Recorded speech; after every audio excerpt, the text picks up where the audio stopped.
Hi, everybody, and happy Disability Pride Month. So, as a disabled person myself, and someone who a large part of my business is supporting disabled people, specifically elders age 55 plus, I'm proud to have this video talk about Disability Pride Month. Hi, I'm Travis, founder and elder advocate of Age Well Advocacy, where I provide care management for elders age 55 plus and people who care for them. As a gerontologist, also known as an aging expert, I'm proud to support people all throughout the United States. So before I get into my personal attachment to Disability Pride Month, I want to read just a little fact about this month. So, Disability Pride Month is observed in July because the Americans with Disability Act was signed into law on July 26, 1990. The ADA is a landmark civil rights law that prohibits discrimination against people with disabilities in employment, public accommodations, transportation, government services, and other areas of public life. And with my work supporting older people with disabilities, with and without dementia,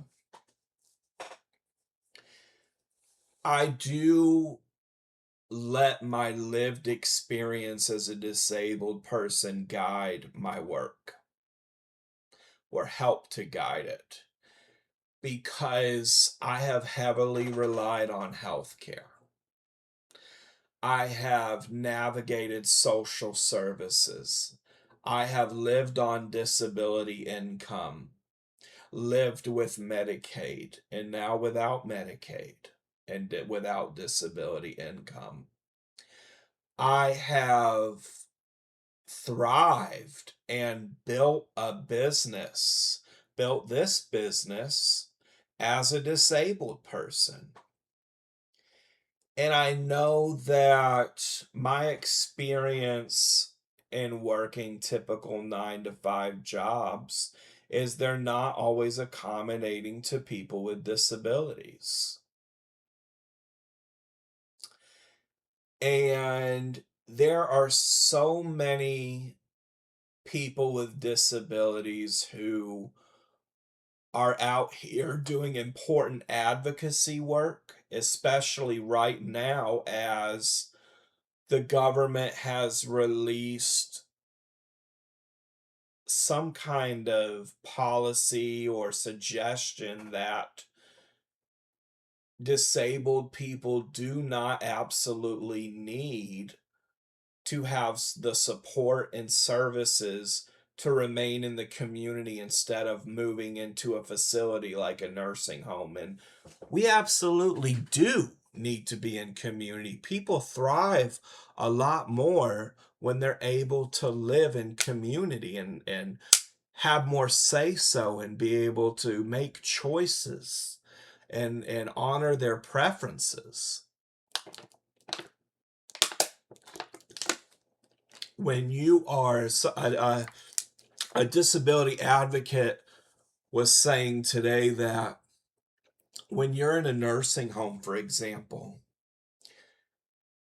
you eat meals largely around the times that meals are served.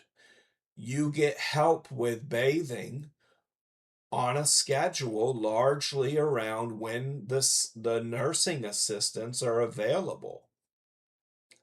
In the community, you have more say so. You're able to have support like Medicaid and have disability income to help you pay for home health care so you can remain in your home and decide your schedule for the day. Not everybody's a morning person, not everybody's a night person. Some people like to eat breakfast, some people don't. Some people enjoy going to events in the community, farmers markets, and art fairs, and movie theaters, and just basic things that a lot of times we take for granted. So, with Disability Pride Month, I'm recognizing that we're in a time where disability rights are being challenged in the United States. And also, we've come a long way, but we don't want to see ourselves going back. And when I'm supporting people with disabilities and with or without dementia, all kinds of disabilities, physical, mental, I honor the whole person because my scope as a gerontologist is very mind, body, spirit.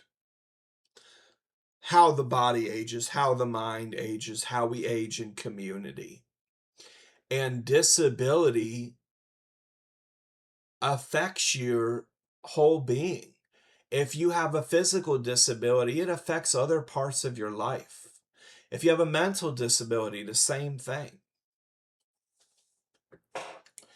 So for Disability Pride Month, I'm reflecting on all of this, and at the same time, I am recognizing how far I've come with support.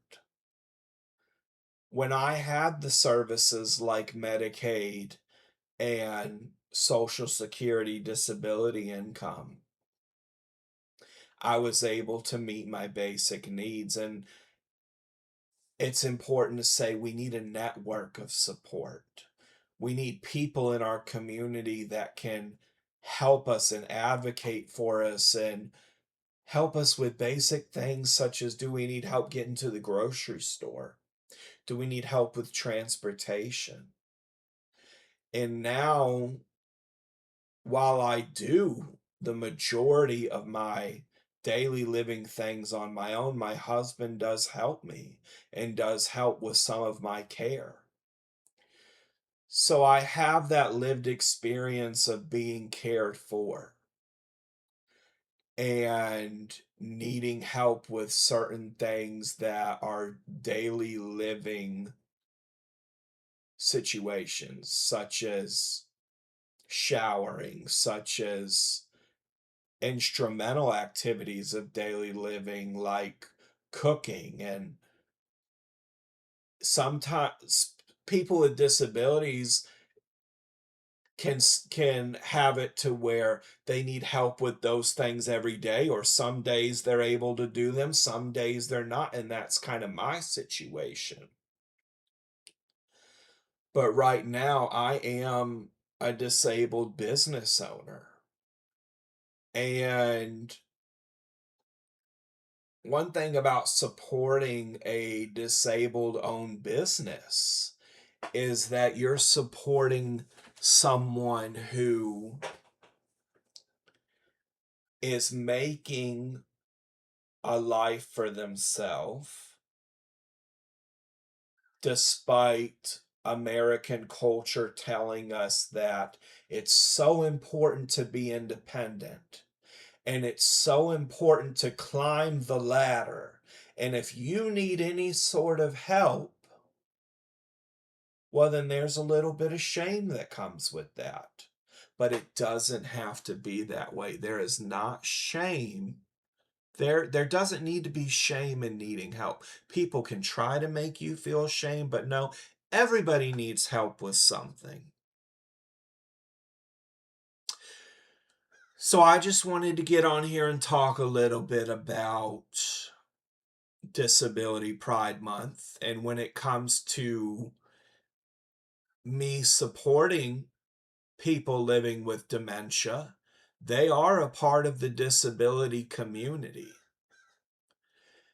And so, one of my featured resources for this week is my Dementia Caregiver Activity Guide, which you can find linked in my bio. This is a beautiful introduction to doing meaningful activities with your loved one with dementia, no matter where they are on their dementia journey.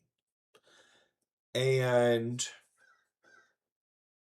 one reason why I created this guide is because disability, in this case dementia, deserves a lot more than just meeting your basic needs. Deserves opportunity to experience daily joy.